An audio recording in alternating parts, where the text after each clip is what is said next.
right, I think we're live here. I will wait just a moment to see if anyone is in the chat. If you want to let me know that you're here, that you can hear me, that would be awesome.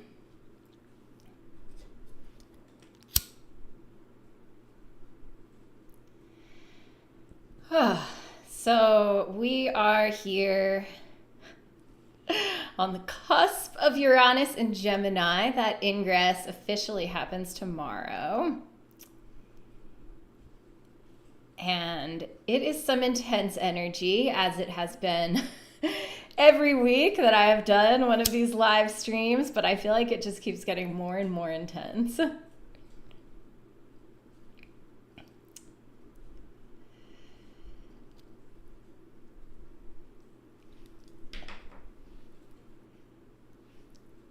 So we're moving with Uranus, we're moving from the very end of Taurus, a fixed earth sign, which is an energy that can feel very stuck and very heavy. Taurus can really get like stuck in a rut, and everything changes in Gemini.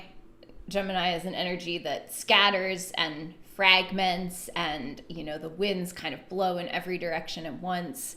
So it's a really interesting kind of precipice to be at, and I don't know, I feel like I feel it in my body. It's kind of edgy and uncomfortable, but I'm also looking forward to it. I think, for myself, I feel stuck in some pretty intense ways, and whatever the change brings, I'm just trying to be excited for it. So today we're going to cover a couple things. Main two subjects I am planning on talking about are the Jupiter return of the United States. We've already talked a good amount on these live streams about the Cancer placements in the United States chart, but we did just have our Jupiter return in Cancer, and that's a once every 12-year thing, and it happened right at the same time as the signing of Trump's big beautiful bill. So I'm going to talk a little bit more about that and more specifically what I think those archetypes are bringing in. And I also am going to talk about the astrology of the floods, the flash flood that happened in Texas on July 4th. I think at least 70 people died in that, and I think there's kind of a convergence of multiple big kind of shadowy challenges that are very evident in the astrology for the time of that flood. And at the end, we will close out with a card pull and a song. We will check in real quick first here with the card pull from last week. So I'm always curious to hear in the chat or in the comments if these cards played out for you personally in any way, or if you see any resonance in them with, what happened in the collective. They're not, I guess the intention of these card pulls are not to predict what's coming. They're more for guidance for us as individuals to, what kind of energies we might hold or what kind of threads we might follow through the week. So these are the two cards that came up last week. We had the Blood card from the Alchemy deck and the Stone card from the Archetype deck. And the main message that I got from these cards was they were both about staying grounded and staying in the body and bringing awareness to the body and to the earth and just kind of coming down. And they do also feel very resonant with the last degree of Taurus, which relates to the body and the earth. And the shadow side, can be that stuck feeling that I was mentioning. But I think there is also a really important energy that the spirit guides were maybe asking us to tap into with these cards of just staying present and staying grounded and staying aware of what's happening internally, somatically. And I think that will continue to be really important as we move into Uranus and Gemini. And like I said, the winds start blowing in all the different directions. So if anyone has any other thoughts on those cards, feel free to throw them out.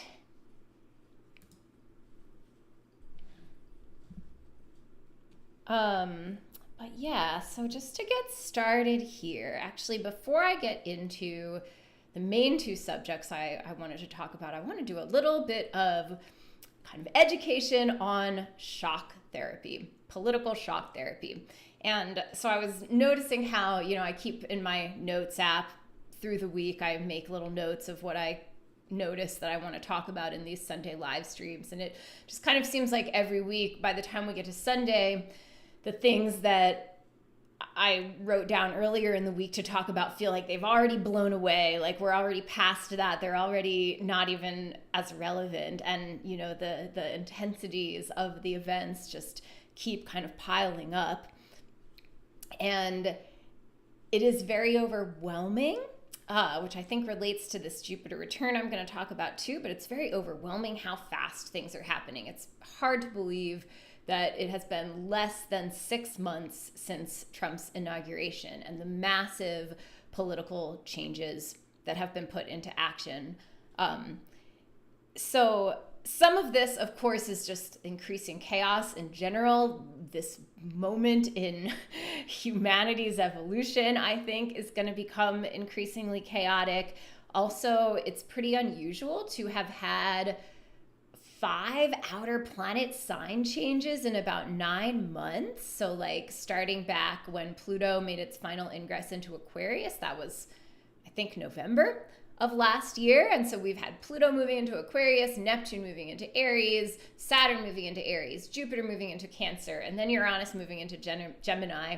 And so outer planet sign changes are always, they're just a big shift in the energies that we're working with, a big shift in like the ether. And so I think in general, that maybe is making the energy a little more overwhelming than it would be on average. But I also want to name that at least part of this chaos and overwhelm is very intentional, and this is a strategy of the organized right. And so if you haven't read The Shock Doctrine by Naomi Klein, I highly recommend this book. It's not an easy read. It's not only like very dense, she's a great, great writer, so it is easy enough to, there's a good amount of narrative structure in it, but it is pretty dense and it is pretty dark tome of American history in the past 50 years and all of the coups that America has enacted in so many different countries overseas. And so this book really lays out and names this process the Shock Doctrine, but the term was actually already in use by the organized right, who was going into all of these different countries and very deliberately blasting through massive changes before the public could register what was happening and really even have the ability to fight back in any way. And so all of these coups, all of these things that went down, you don't learn about this in school unless you go to college and start studying economics or so this kind of thing. And the average liberal, your average, no kings, whatever kind of person doesn't know about this history and doesn't know about this very explicit strategy of the organized right. So, and like I said, in country after country after country after country, they did this. And it started in the 1970s. Chile is the first country that she talks about in the book. The CIA did coups in a lot of these countries. So the CIA supported armed groups that overthrew democratically elected leaders that wanted to take their country in a more socialist direction, pretty much, and wanted to nationalize industries that the colonial business interests had been profiting from for hundreds of years. And so CIA, supported and funded and sometimes provided arms for these groups. And sometimes it was very violent. Other times it was less bloody, physically bloody, but it was still a massive economic coup and a massive takeover of the democratically elected government. And so they went in, they slashed social services, they privatized industries, they brought in a bunch of young ideologues to do the dirty work, which is fascinating. Everybody was talking about Musk's 19-year-old like Doge people, and I heard Naomi Klein say this in some interview recently, but she also talks about it in this book. It's not the first time that they did that. They did that in Chile. They did that in Indonesia. They did that in multiple other countries because those are kind of the people that are most easy to manipulate and haven't really like awakened into more of a critical mind. So they can be really like brought up and in as ideologues for these right-wing economic ideas. And so they would have these teams of really young people that they would bring in and give them very high positions in the government, and then they would implement these very right-wing economic policies. There's also a quote from Machiavelli here. Let's hope I marked it. Here it is. The quote is from Machiavelli and the Prince from 1513, and for injuries ought to be done all at one time, so that being tasted less, they offend less. Like, that is basically the strategy, to just do all of these massive, harmful, painful changes all at once. And like I said, your average liberal in the United States is not aware of this. This is not something that Bernie and AOC were talking about in their Fight the Oligarchy tour, right? But have no doubt that the team behind Donald Trump knows about this strategy. So they kind of tried to do this in Trump's first term. Like, Steve Bannon definitely knows about this strategy, and they kind of tried this with like a whole bunch of executive orders right at the beginning. But the bureaucracy of America was kind of still solid enough that it withheld that onslaught. And also Trump is just not very smart. Like, he didn't know about, you know, the kind of deeper like economic theory and strategy behind this. But this time he has a way more educated, way more intentional group of people behind him. And I went into a lot more detail about that in my Black Pill video, the second US Pluto return video, the one that's called the Black Pill. And I talked about the different factions that I see like in his administration, but all of them know about this stuff. And there's one quote from RFK Jr. in some interview pretty recently. I think I saw it like on some other show. I forget where I saw it, but he was asked about the, you know, how many immigrants were being deported who weren't necessarily illegal or, you know, something like that. And he was asked, like, should we slow this process down? Shouldn't they have due process, blah, blah, blah. And he explicitly said, we can't do that because it will, you know, we'll lose the political momentum. So it's just very clear that these people know exactly what they're doing, and we shouldn't be naive about that. And in my third Uranus and Gemini video, which will come out sometime maybe in the next week or so, I'm going to talk more about how this is like this strategy on steroids. And Naomi Klein and Astra Taylor have an article that came out in The Guardian a month or two ago where they call this end times fascism. So it's different, you know, and kind of even darker from these strategies that they were implementing in other countries, because there's kind of nothing on the horizon. And this is a group of people who kind of have this eschatology of collapse. They want to bring on economic collapse. They want to bring on climate collapse. They want to bring on social collapse. But even without getting into that rabbit hole, I really want to name that this is what is happening, because part of the strategy is that you can't see it. Part of the strategy is that it's too much all at once. And it's too much to be present with and have any kind of like rational or grounded reaction to. And there's a Plutonian piece here. I've talked about this sometimes. A part of Pluto's myth is the helm of Hades, where Hades has this helmet that makes the wearer invisible. And Pluto often shows up like this in like natal transits. When, Pluto is transiting a personal planet, it will be something that is kind of manifesting under the surface of your consciousness for a long time.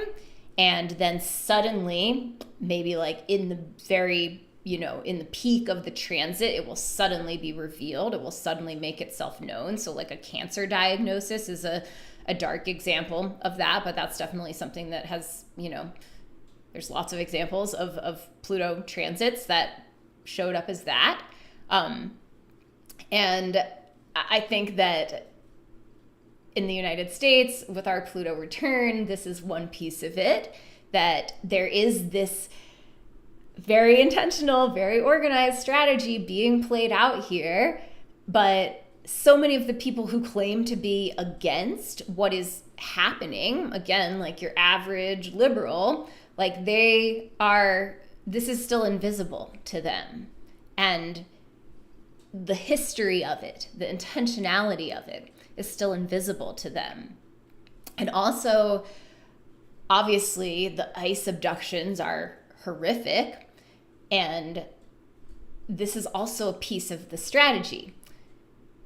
Terror has been a part of these coups in a lot of different instances, and of course, just general suppression of dissent is the main reason for that, but it also acts as a distraction from the economic sabotage. And so having this physical violence, having this, terror that makes people afraid in their physical bodies of what is going to happen to them, distracts from the economic terror that is also being implemented.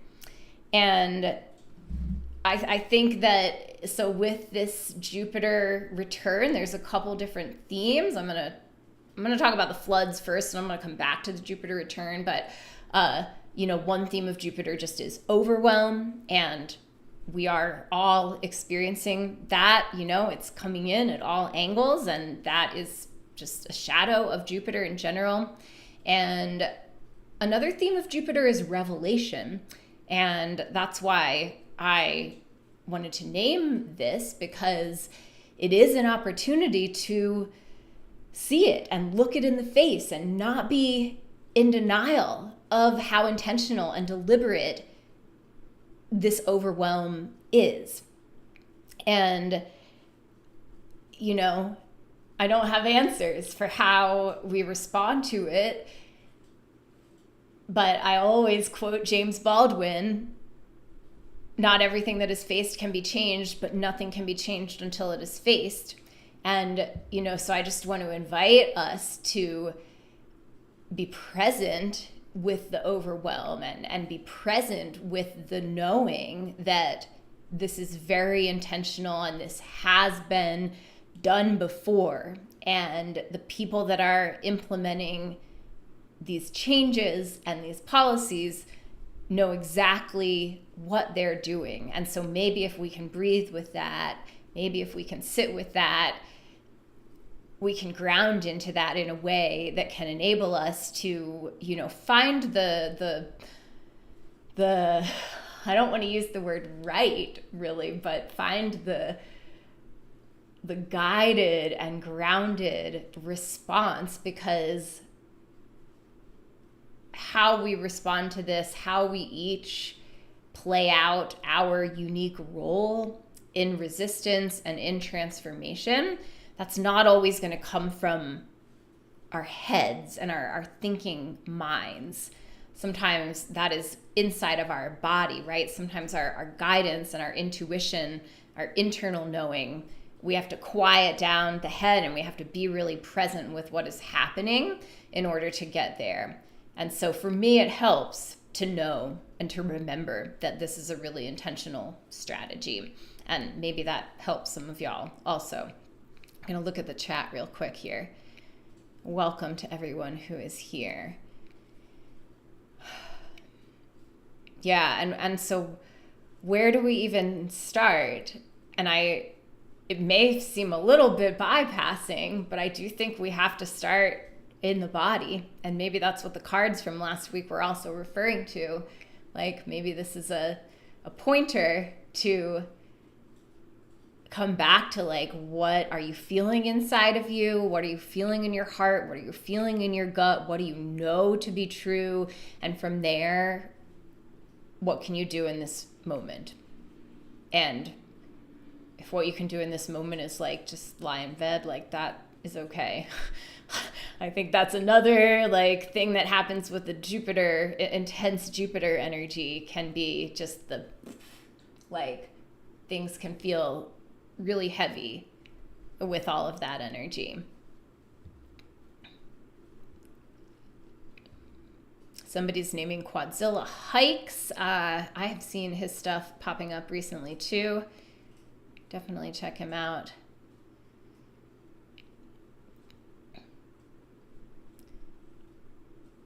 Yeah, and somebody said, tell people this is not a conspiracy. Like, yeah, this is not a conspiracy. Like, it's so bizarre to me, but that's the liberal brain, is to be in denial of the reality and to be in denial of the history and to still be clinging to some, like, bizarre mythos of the goodness of America, and then to write off this really well-documented history as a conspiracy. Yeah. Whew. So I'm glad y'all are with me on this. Let's talk a little bit about the floods. So I have a chart up here for the time that these floods were surging. And so this is the time,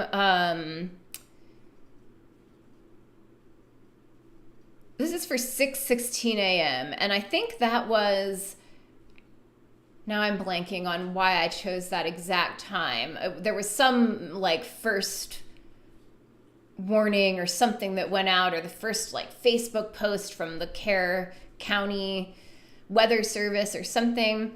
And so let me just point out a couple of things about this chart, first of all. So the main thing that happened with this flood is that between 4 and 6 a.m., the river rose about 30 feet. And it's pretty complicated, as far as I can tell, of, you know, who is quote unquote responsible for, you know, there being not enough warning. I'm going to get into those different pieces in a second, but just a few things about this chart. So first of all, at the 6:16 a.m. exact time, you have Nessus conjunct the North Node in Pisces exactly on the midheaven. And you also have Jupiter rising. So you have water rising, water on the ascendant, water on the midheaven. When you're looking at an event chart, the two most important points, I think, are the ascendant and the midheaven. Those give you the most clear information about the energetics of the situation. So we have Jupiter, you know, we have just a massive amount of water showing up in this chart. We also have this trine between Pluto and Pluto and Uranus, which is going to be in play for a long time, and I'll talk about that more in a second. But we have Venus exactly conjunct Uranus, so that's kind of accentuating this trine, and I think this speaks to the girls' camp that was flooded, and I think at least like 20 young girls from this camp were killed. We also have the moon. Moon had just gone into Scorpio when this flood occurred. And with this chart, we have the moon ruling the chart. So, and if we kind of flip back over these 2 hours that the flood was coming in. So if we start a little after 4, I think this is the beginning of when the river started to rise. We had Uranus just about on the ascendant. And I'm going to say a little more about my thoughts on that in a second. But then as we just like click over these 2 hours, we have this North Node and Nessus crossing at the midheaven, and we have Jupiter rising across the eastern horizon, across the ascendant. And so, like I said, there's a lot of layers here.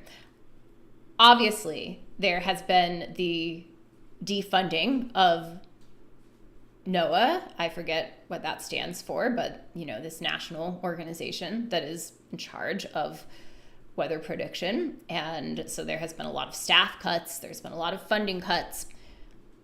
Obviously, there's, that contributed to this situation.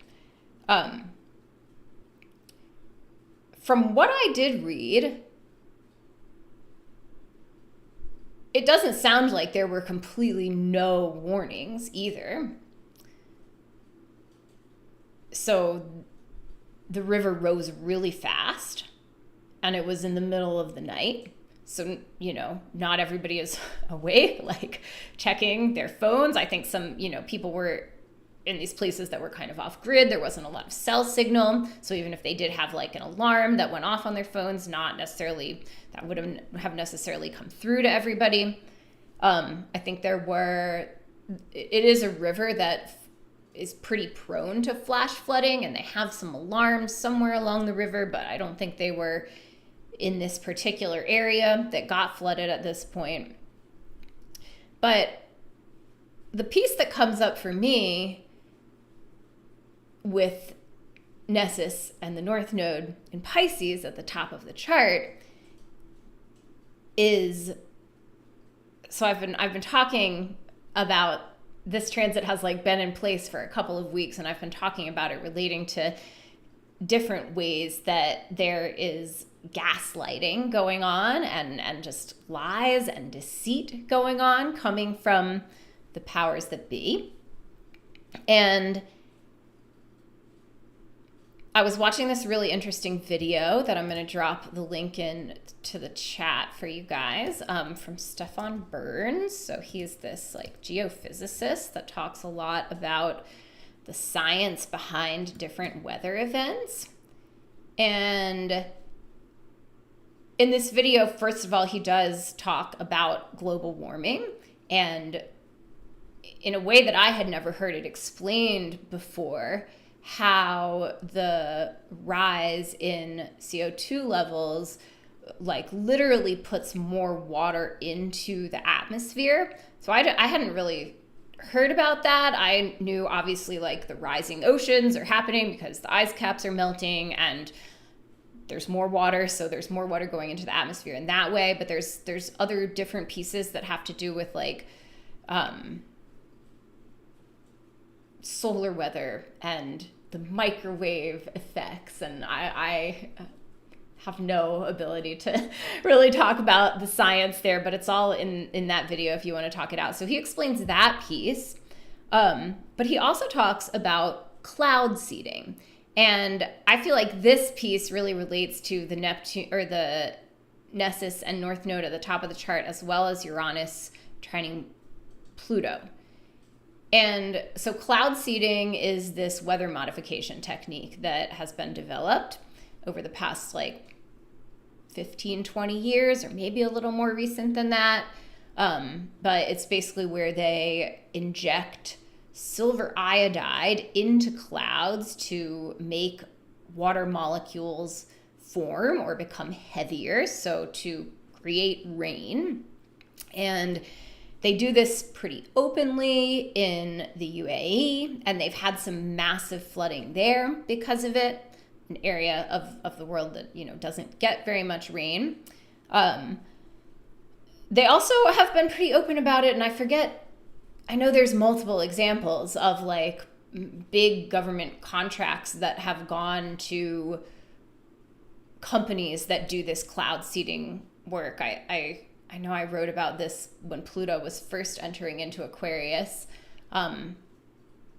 And I know there was some contract that happened in early 2023 that was going to be for trying to create more water in the Colorado River, because that water is getting lower and lower, and that's the water that people in all kind of the desert lands of Utah and Nevada and Arizona and Southern California that don't have a lot of natural water, like they all get their water from the Colorado River. That water table has been dropping and dropping and dropping. But so what I learned from Stefan Burns in this video is that really anybody can do cloud seeding. And technically they're supposed to report it. So there is like a NOAA website that he shows that has a lot of places where private companies have reported, you know, their cloud seeding. But also, just because you're supposed to report it, we know there's like zero regulations on things these days, and not everybody who's doing cloud seeding is necessarily even going to report it. And so in Texas, another very dry area, where there are like vast amounts of land that are used for agriculture, there very easily could be smaller private companies doing this cloud seeding, and it is still a new technology. It's not totally predictable. Again, he goes into a lot of this in the video, just how like when you're changing the weather in one part of the world, you're impacting the energy field of the whole world, and not just like in the spiritual sense. Like there's a very, everything is interconnected in the electromagnetic field. And so the impacts of cloud seeding are not predictable always. And an event like this like 30-foot rise of the river in 2 hours it wouldn't be surprising if this was the result of some private company doing cloud seeding, maybe reporting it, maybe not. Maybe, you know, it worked out for them. Maybe they did something wrong and it didn't work. The rain didn't fall the place they wanted it to, but it fell, you know, instead on this area that was already really prone to flash flooding. So I don't know, you know, this is obviously all speculation, but the Nessus at the top of the chart in Pisces did make me think of it. Nessus is about abuses of power. And in Pisces, it's particularly speaking to hidden and obscured abuses of power.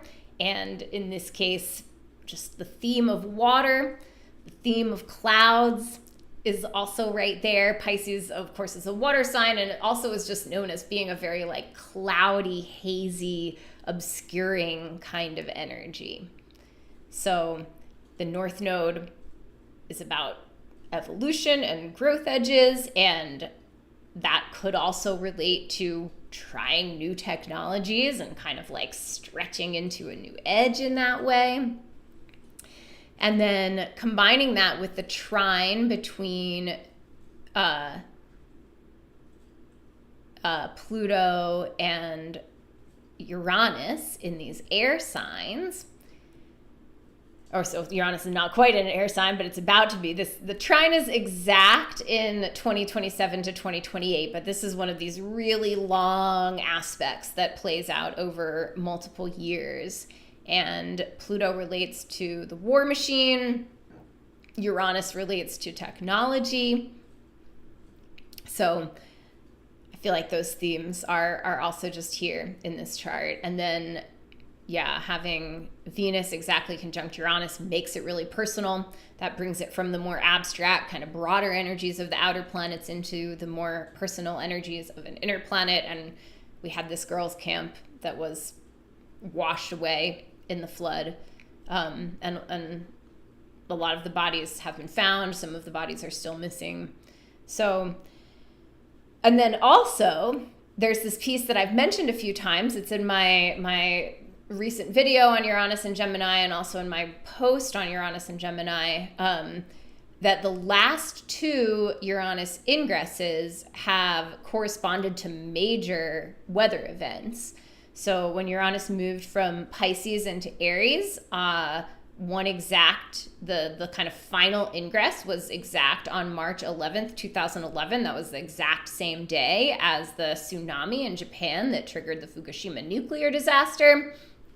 And then Uranus was moving from Aries into Taurus in May of 2018. And that was when the Kilauea volcano on Hawaii started erupting, and there was this slow lava flow that lasted for about 4 months, destroyed about 700 structures. I don't think anybody died in that, but that was also just a major weather event that directly was corresponding to the combination of energies or elements that Uranus was activating. And, so with Uranus moving from Taurus into Gemini, earth and air are the main elements being activated. It might be a little bit of a stretch, but I did think of that with this cloud seeding possibility, because you're using an earth element, the silver iodide, you're injecting it into the clouds in the air. And then there have also been somebody, I can't remember, I couldn't find this in my DMs, so sorry that I'm not shouting you out, but somebody sent me videos of these like enormous wild tornadoes happening. I think it was in South Dakota. So that's also kind of this earth and air energy. And there have also been a cluster of earthquakes happening off the coast of Japan. And this is just in the past week or so. And there's a prediction. I didn't look too deeply into this, but there's a manga artist who has made a bunch of predictions of weather events. And she hasn't been right about all of them, but apparently she did predict that tsunami that happened in March of 2011. And she predicted another big earthquake and tsunami in Japan, I think for today. I think for July 5th or July 6th. I think there was a specific date. So people are taking that really seriously there. And who knows, but also just really interesting that prediction aligns exactly with this Uranus ingress. So we shall see. I did look back to the 2003 Uranus ingress. Uranus moved from Aquarius to Pisces in 2003. I couldn't find any massive significant weather events for that year. Also, we are living in these times of chaos and of climate change, and major weather events are happening more and more often. So if there is one, you could also just maybe call that a coincidence. The tsunami in Indonesia that killed 400,000 people in the end of 2004, I looked at the astrology for that, that didn't seem to have any particular Uranus alignment. Obviously, there's been a lot of other major weather events that aren't necessarily going to correspond to a Uranus transit, but because those two for the past two ingresses are so direct, and they're such direct manifestations of the elements that were being activated, definitely worth thinking about and talking about a little bit here. All right, so now we'll move on and we'll just look again at the United States natal chart.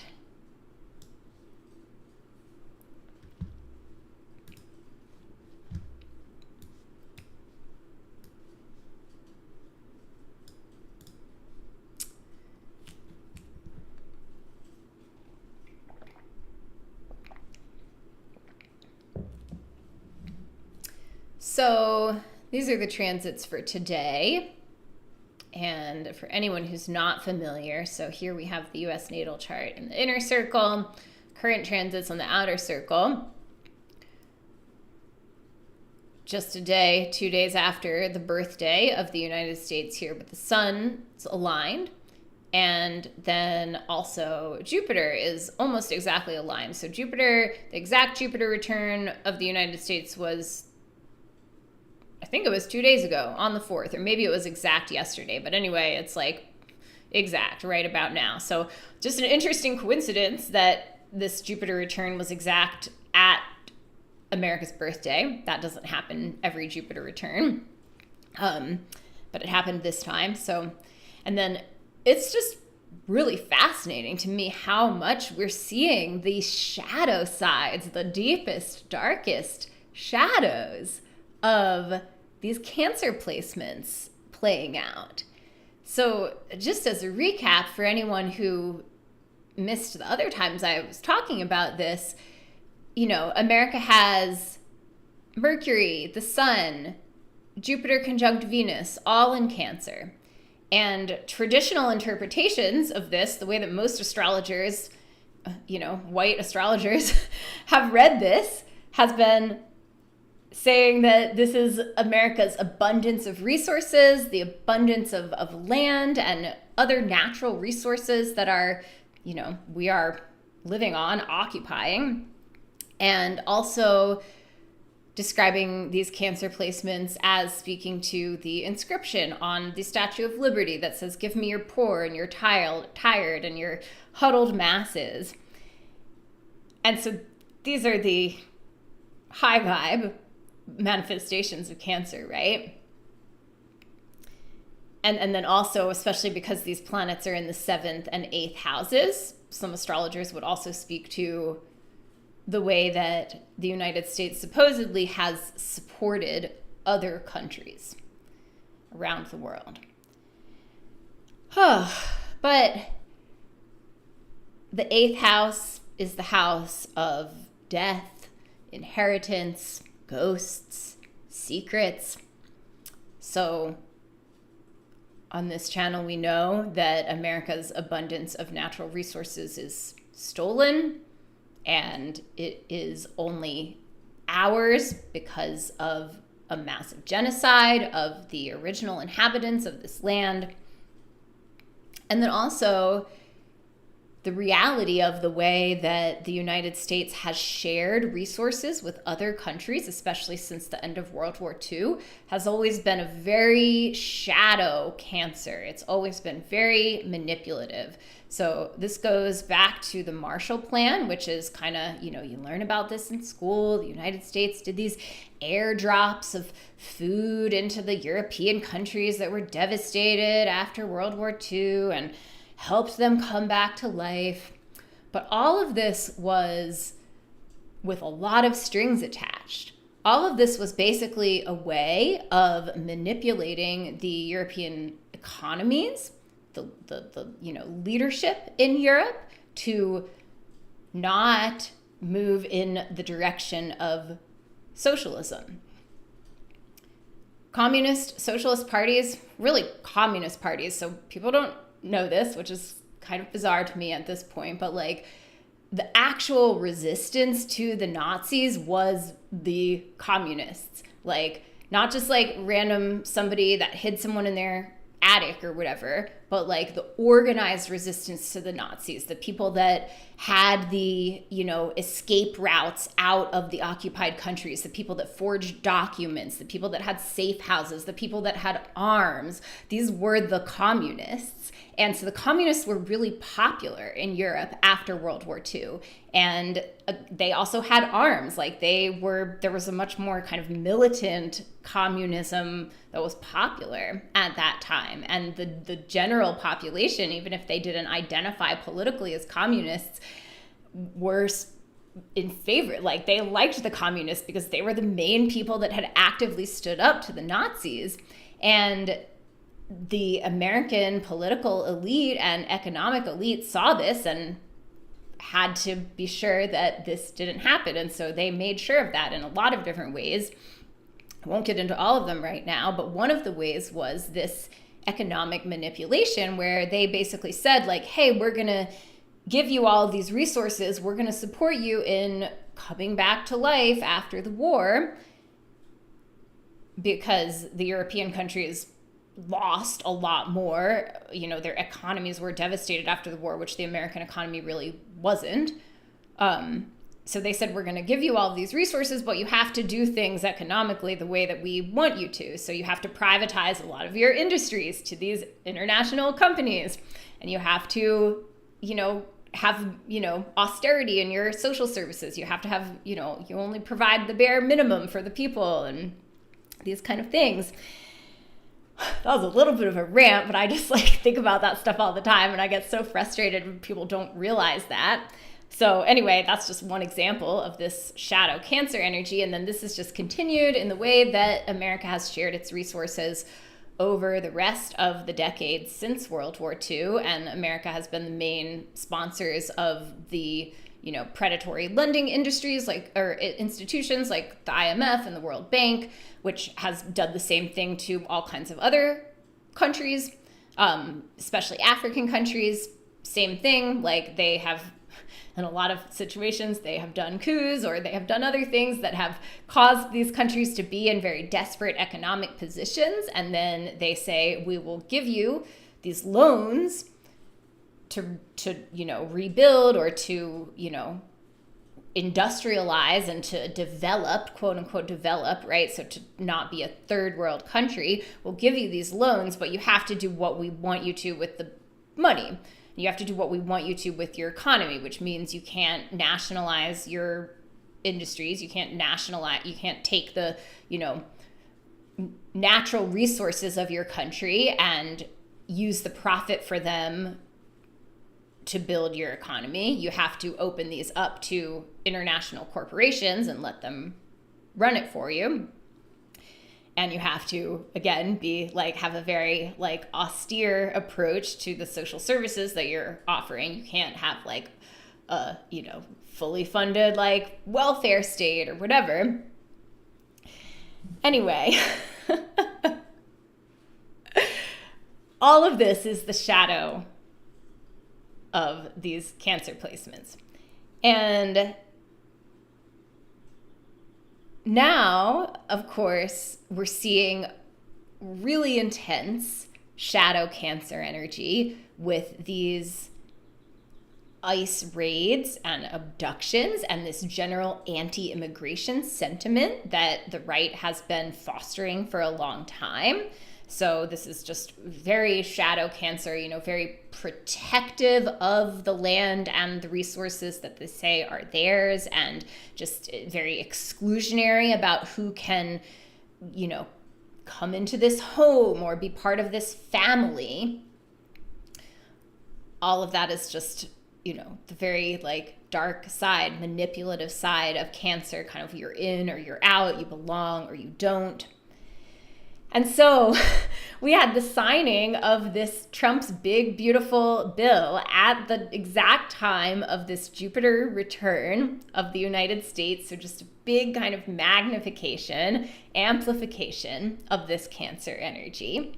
And this bill, first of all, massively expands the funding going to ICE to carry out this violent protection energy.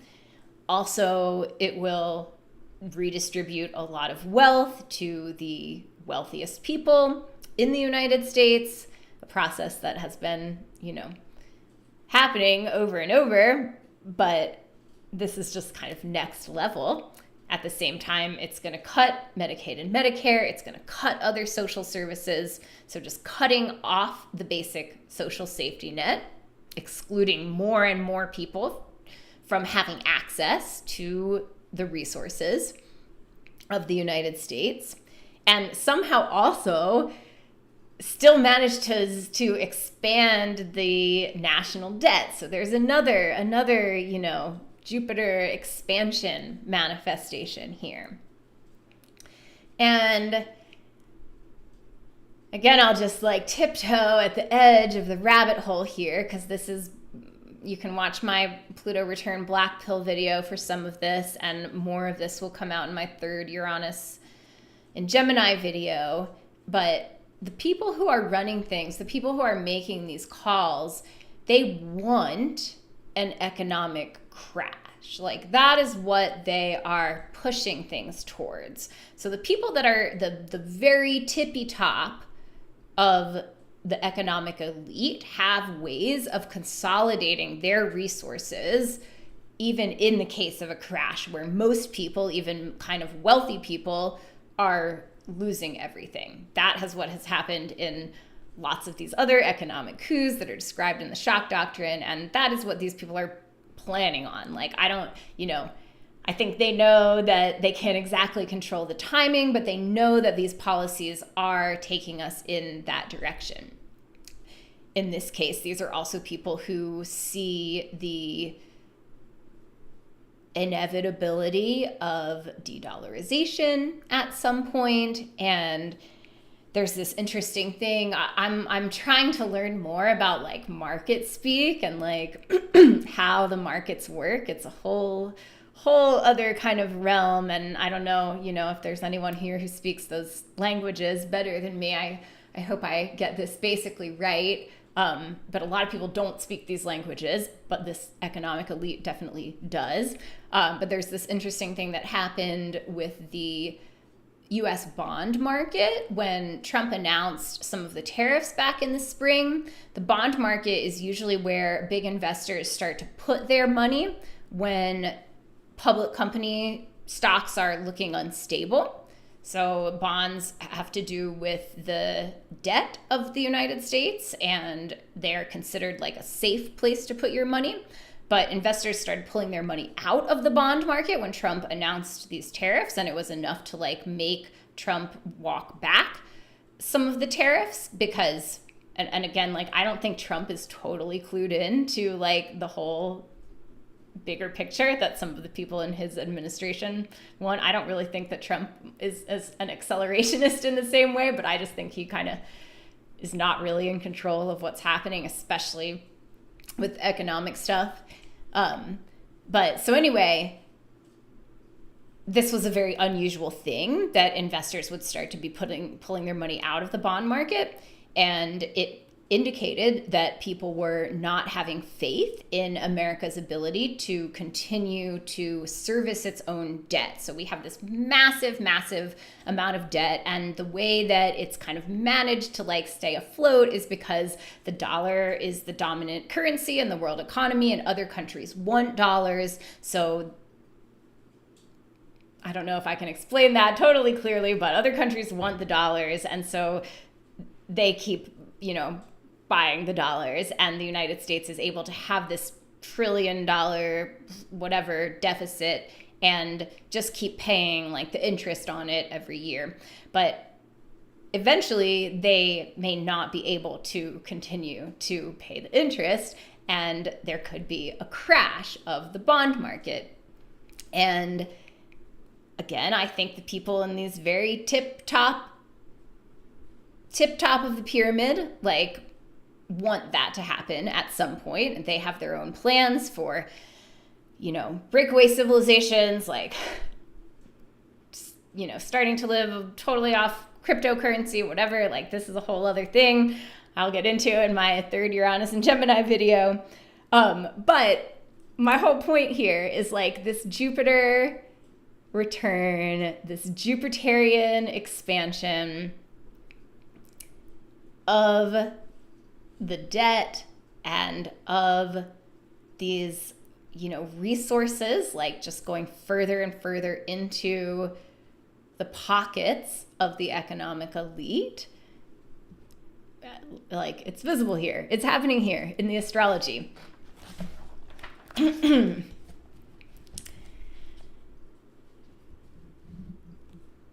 Okay, so just to reiterate again, like, just don't doubt that, like, even if you don't speak this language, even if people that you know don't speak the language of the markets, this elite does. And they know what they're doing. They know what they're doing with the overwhelm, the shock therapy. They know what they're doing with these bizarre economic policies that don't really seem to make sense, even for just keeping America afloat.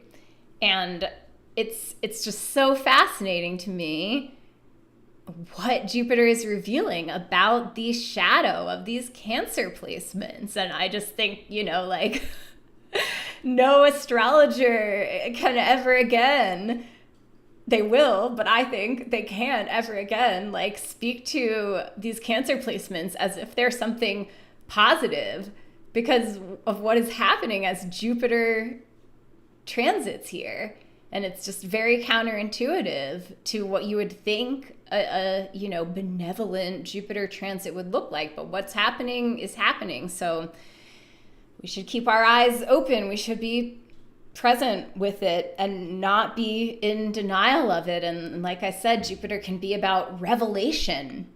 It can be about just peeling a curtain back and making something impossible to look away from. So we should let that happen instead of just trying to, close our eyes and stay in denial of it. Oh, thank you, Theater of the Absurd, for your affirmation that I'm doing a good job talking about this stuff. I think about it all the time.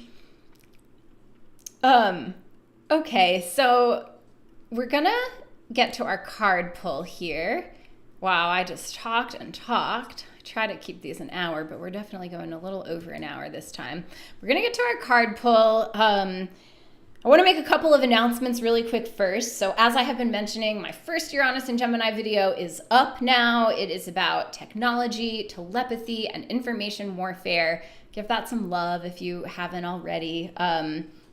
Especially, I no one has commented on it so far, but I hope you guys enjoy my rant against the intellectually dishonest skeptics of the telepathy tapes. I just kind of had to get that out of my system. So that's a good chunk of that video. And the second video on the third United States Uranus return will be out tomorrow. And so that I talk about how Uranus in the US natal chart corresponds to the military industrial complex, the two different previous Uranus returns and how they corresponded to shifts in the military industrial complex, even though it wasn't really named until the second US Uranus return. But first one at the Civil War was also a big shift in like arms manufacturing. And I also wanted to let you know, I haven't made an official announcement about this yet, but I do a once a year masterclass. So this is the third year that I've done it. First year we did Mars and manifestation. Second year we did the United States Pluto return. And this year the class is on Uranus transits and the rise of big tech. So this is material I've been developing since 2018, and I have a whole historical analysis that goes back to the Uranus-Neptune conjunction in the early 90s. It actually goes back a little bit before that, but that was, that's a once in every 180 year conjunction. Big changes, of course, happen every time at that conjunction. And so this time in the early 90s, the big change was the World Wide Web coming online and this kind of massive entrance of the internet into everybody's daily life.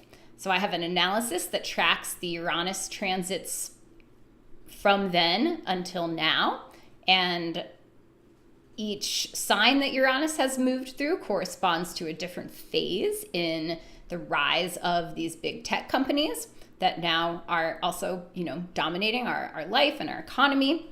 And I think that this is really important history, really important context to have for understanding Uranus and Gemini, and what we're moving into next with this next phase. And, for the astro nerds, I think you'll just be interested because it's pretty stunning. It's pretty fascinating how directly the archetypes align with what was happening in the development of this technology and of these tech companies. So that's coming up at the end of July. It's on Saturday, July 26th. There's a link in the description box here if you want to learn more about that and sign up for it. It's a sliding scale, $22 to $44. So I would love to see some of y'all there. And yes, let's do our weekly card pull, and then we'll finish with a song or maybe even two songs. So as usual, I'm going to get a card from the Archetype deck and a card from the Alchemy deck from the Wild Unknown series.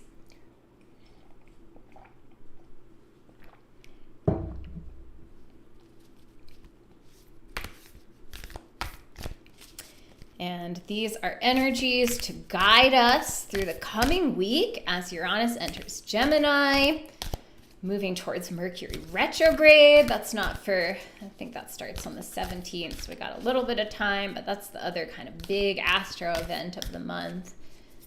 So just what will help us to tune into Spirit for this week? Well, this is a card I already got once for these weekly pulls. We got the Warrior from the Archetype deck.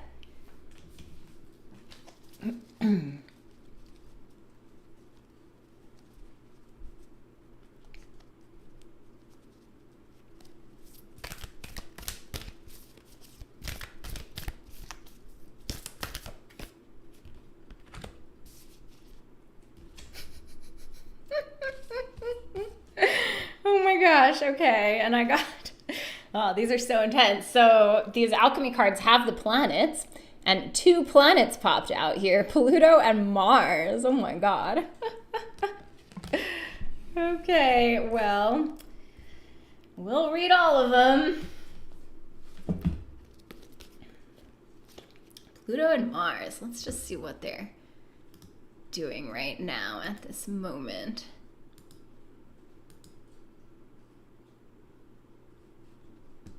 We got Mars at 11, Virgo. We got Pluto still in that trine. Venus is in an almost exact trine to Pluto. Mars is not making any aspects at this moment. All right, so let's read the Warrior first.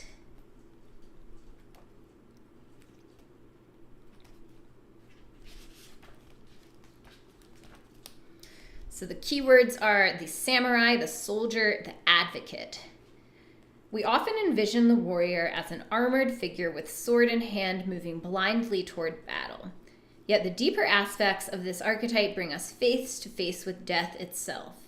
The warrior stands precariously at the edge of life and death, trusting the eternal to guide the sword's blade. The warrior's work requires presence, alignment, and purpose. If and when the warrior loses its center, meaningless confrontations and violence are their default response. When this card appears, it is important to question the battle at hand. It is likely a great one, with deep roots and long-standing tensions. The actions you take will stay with you long after the dust settles, so choose wisely, brave one. As you draw your sword, realign with the eternal wisdom within, then surrender to the battle. I'm not going to read, there's lots of things on these descriptions, but I'm going to skip the other pieces since I have multiple things to read. Also, one of the songs I'm going to play tonight is called Warrior's Lament. That's interesting.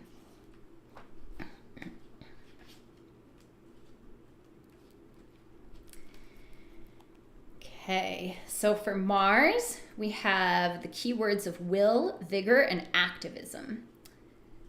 With Mars by our side, we can assert ourselves in the world. Our presence is felt and our voices heard. Like a flame, Mars rises upward and helps us stand strong for what we believe in. Social justice movements are great examples of Mars energy in action. With clarity of purpose, Mars leads us to peaceful change, the upholding of human rights, and representing the unrepresented.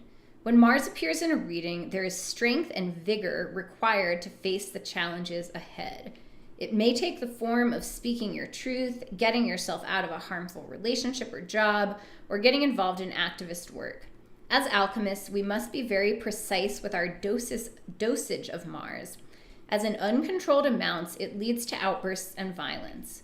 Mars is most potent when paired with ahimsa, non-violence. Obviously, some overlapping themes there. Oh, I'm just going to turn the page for Pluto. Okay, Pluto, of course, is often known as the higher octave of Mars in astrology. Both have very warrior themes. So the keywords for Pluto are the underworld, power, and compulsion. Pluto's realm is one of deep and undeniable power. Known as the planet of the underworld, Pluto has a captivating effect that pulls us into its depths, leading to all things excessive and Dionysian in nature. Images of the resurrection, possession, the sacred heart, birth, sex, and death are all symbols of Pluto's volatile energy. When this card shows up, know that everything will be amplified as if through a live wire. It's all about power, and maybe even addiction. Though Pluto's fourth field can be ruthless, this tiny planet pushes us toward necessary growth. When we follow its mesmerizing pulse, we are taken into the depths to be changed. There's no point in pretending the underworld is not at work. Admit that you're in it and find the support you need. Not making it worse is a big accomplishment. Well, I'll read this piece too, because amplification is a word I used multiple times today talking about Jupiter. Amplification is a powerful alchemical operation. Notice what thoughts and speech you amplify throughout the day and adjust as necessary. Well, I mean, obviously, as most of you guys know, Pluto is a spirit guide of mine. I have Pluto conjunct Vesta and Scorpio in my 12th house. I very much identify with, Pluto as a guide for my work, naming the shadow sides of the United States. United States Pluto return has been a big part of, my astrological study. And obviously there's a lot here, and hopefully there's different pieces in those messages that speak to everyone who's listening to this. But I'll just say with Pluto, people ask me often enough, like, what do I recommend for metabolizing the shadow of what we're going through? And I always recommend working with a death entity. And Pluto is my death entity of choice, but there are many others, and you can research and maybe find one from whatever culture or lineage feels resonant for you. But death entities are very supportive, not only in just, facing dark realities, but in metabolizing them. And so Pluto has these themes of transformation and metamorphosis. And the reason to face the darkness is not to be just knocked out by it. The reason is not to bring yourself into a despair that you're never going to be able to get out of. The reason to face the darkness is to metabolize that enough that it transforms you, like on a soul level, or maybe even on a cellular somatic level. And the teaching that Pluto has is that life and death are two sides of the same coin. And the life force is unstoppable. And I've been saying this in, a few different places recently, like trying to point this out and seeing this, how the,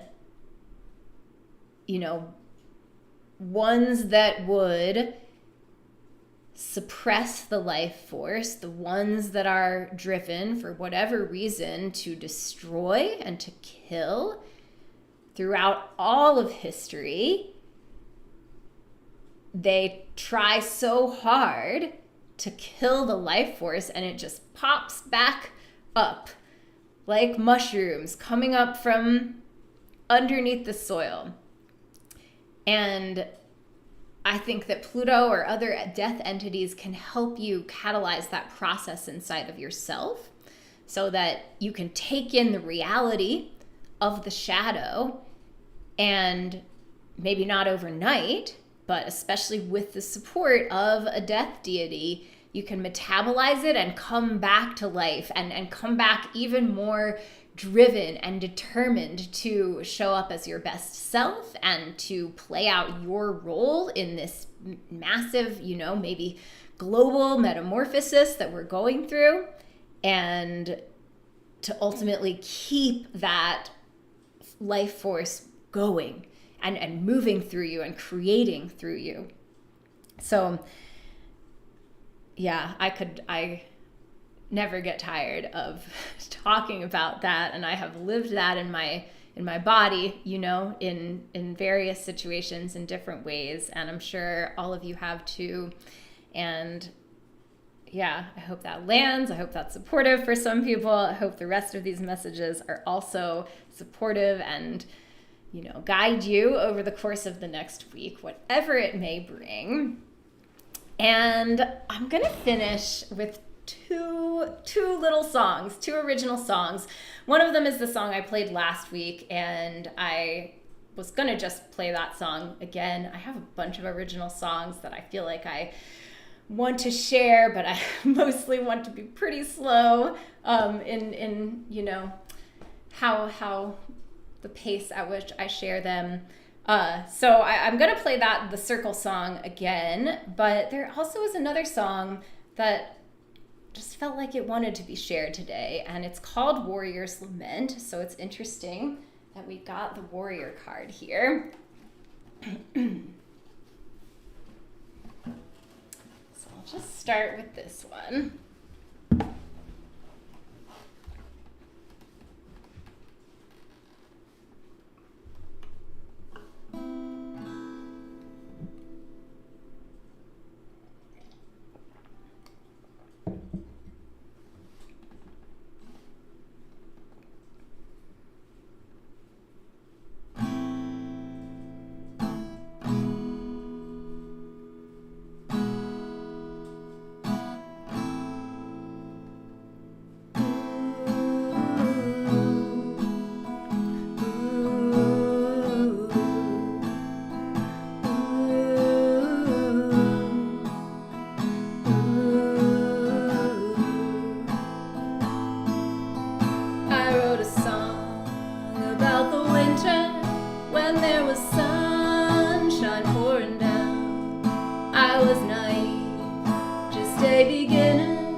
So that's Warrior's Lament. It is a karmic love song, as a lot of my songs are.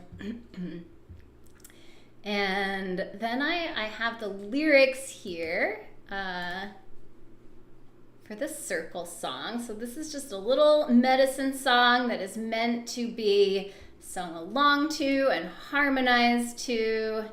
And I invite you to sing if you like. I said before, but I decided to like bring in some music here because I think that music and, art in general is just a really essential part of the revolution and resistance and surviving and staying in tune with yourself. And it's really good for the nervous system. It's good for individual regulation. It's good for co-regulation and creating coherence. And yeah, if you want to join in on your own, so this one I'll just be I'll repeat the verses a couple times.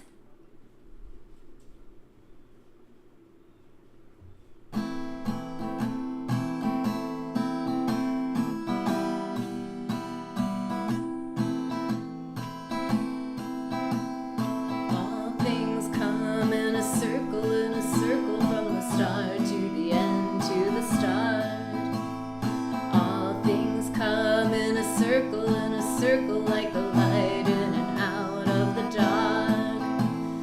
All things come in a circle, all things have a spark. All things come in a circle, all things leave their mark. And all things happen for a reason, there's a meaning to each weaving of the thread. Happen in their season, plant the seed to grow the wheat to eat the bread. And these crazy hearts keep beating, keep bleeding, keep screaming out the words that can no longer go unsaid. All things come in a circle, breathing in and out in life and birth and death. All things come in a circle from the start to the end to the start. All things come in a circle like the light in and out of the dark. All things come in a circle, all things have a spark. All things come in a circle, all things leave their mark. All things leave their mark. And all things happen for a reason, there's a meaning to each weaving of the thread. All things happen in their season, plant the seed to grow the wheat to eat the bread. And these crazy hearts keep beating, keep bleeding, keep screaming out the words that can no longer go unsaid. All things come in a circle, breathing in and out in life and birth and death. All things come in a circle from the start to the end to the start. All things come in a circle like the light in and out of the dark. All things come in a circle, all things have a spark. All things come in a circle, all things leave their mark. All things leave their mark. All things leave their mark.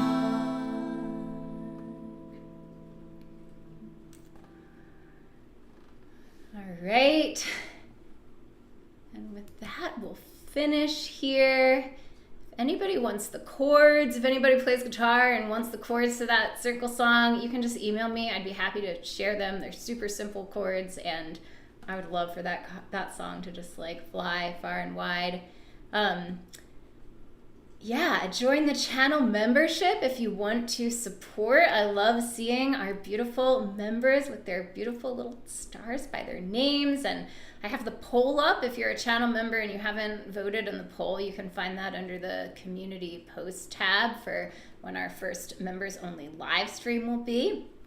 And yeah, let me know if you have any questions about anything at all. You know, I had a little thing in my notes where I was going to talk about how I've been having a hard time recently, and I guess I skipped that. I guess I must have skipped that for a reason. I was feeling just very vulnerable, and like I wanted to share the vulnerability. And I'll just say that what I really wanted to say with all of that is, like, I wanted to share because I wanted to bring myself back to gratitude, which, as everybody knows, is a journey, not always easy all the time. But I just go through phases sometimes where I feel depressed about, you know, the algorithm not liking me or whatever, like not having my work grow as fast as I would like it to, and feeling like, you know, jealous of and resentful of other astrologers that get a lot more circulation than me, even though I feel like I have a much deeper analysis. But I really try to bring myself back to gratitude, and I just want to express my gratitude so deeply to everyone who's here, especially when you show up for these live streams and talk in the chat. That means so much to me. And just it's sometimes it blows my mind that there's even anyone who is like on my wavelength and like appreciates the work that I do. And I just always try to remember that y'all are here, and I try to make content for you instead of for some, you know, abstract, like viral ideal that I, you know, maybe focus on sometimes. But I just try to bring myself back to the fact that there's like real flesh and blood and you know, soul individuals here who see me and who are doing the work in their own lives. And I'm, you know, the people that I talk with in DMs, my clients, like people that I do readings for, like everybody's just so amazing. You guys are all like such soul-driven people and doing really amazing things in the world, even if you don't always think so or recognize yourselves for that. And yeah, so just a Jupiterian expression of my gratitude, I guess, is what really wanted to come out. All right. I love you all. I'll be back next week. I hope you like the Uranus and Gemini videos, because I've been working really hard on those, and there's just so much I want to say, so much to come. All right, have a great night, guys.